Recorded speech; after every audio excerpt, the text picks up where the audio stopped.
Morning again, brave ones. We are here in the heat and all.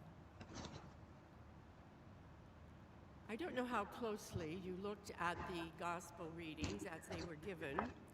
The interesting part to a person preaching on these topics is that we have two completely different passages with different purposes and different emphasis. I thought about preaching two sermons, one on the first two paragraphs, and then one on the second two paragraphs. But that didn't last long. I decided that was probably not a good idea. So, in my research on these topics today, many people said about this particular lectionary combination. The people who wrote the lectionary need to explain themselves. So everywhere people are using this text and taking what they can and give it to you. So what I want to do is simply to be totally straightforward. Oh, the Matthew passage is simply totally straightforward and deeply touching. I'll be focusing on just the last paragraph.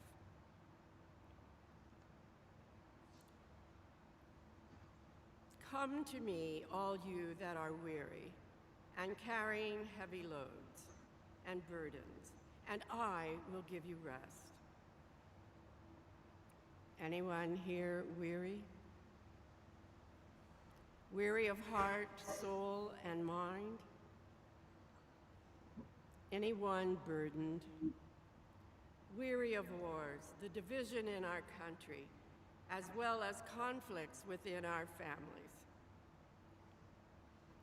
Jesus addresses these issues in such a direct and tender manner that my eyes mist when I read his words. Jesus the Lord is moved by our woes and deep sorrows, and he is present in our joys. Jesus cares about you and me, not once in a while or occasionally, but absolutely and totally always. The God of heaven and earth desires to be with us in the person of Jesus. And again, he shares our sorrows. Have you experienced any of Jesus being with you in a time of need? For he is there. Jesus desires that we should have the rest, a deep, deep rest, and it would settle our souls and give us peace. That is the goal. Jesus has bidden us to take deep rest. May we be wise enough to accept that remarkable promise of relief when we turn away from the world and look to Jesus. We Episcopalians are a little shy when it comes to talking about Jesus out of the church in the real world. We don't want to sound like that group or be like that group, so we don't say much outside the church. I'm generalizing. Many of you do. Jesus' talk, we think, is best left at church. But perhaps we can become more comfortable over time. Jesus has been traveling around Galilee and is now in a small town or city. He is most likely speaking to the common people.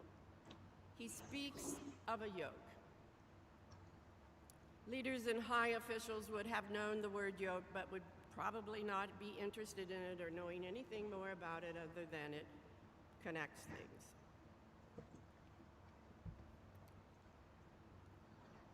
That is peasant stuff. Yokes, oxen, and all the like.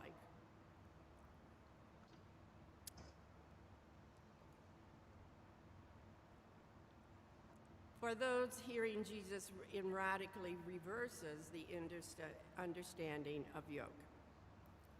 Predominantly, yokes were placed on the necks and shoulders of animals and also used on prisoners of war. But when Jesus says, "Take my yoke on you," it is an invitation to understand the meaning of Jesus' yoke. Not made of wood, but rather it is made by love. Once that yoke is properly understood in this context, Jesus asks them to learn from him because he is gentle and humble in heart. He is, after all, the Son of the God, supreme love in our midst. The word gentle. It is one who is strong enough to crush, but chooses compassion instead. Lowly is one who speaks with humility and deep sense of modesty. Not just mostly, but one who has a total dependency on God. God has a willingness to stoop low for the sake of love.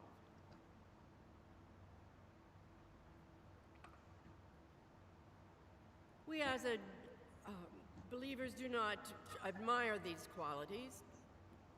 We don't just admire them. We choose to be close to Jesus so that we take on the qualities of him.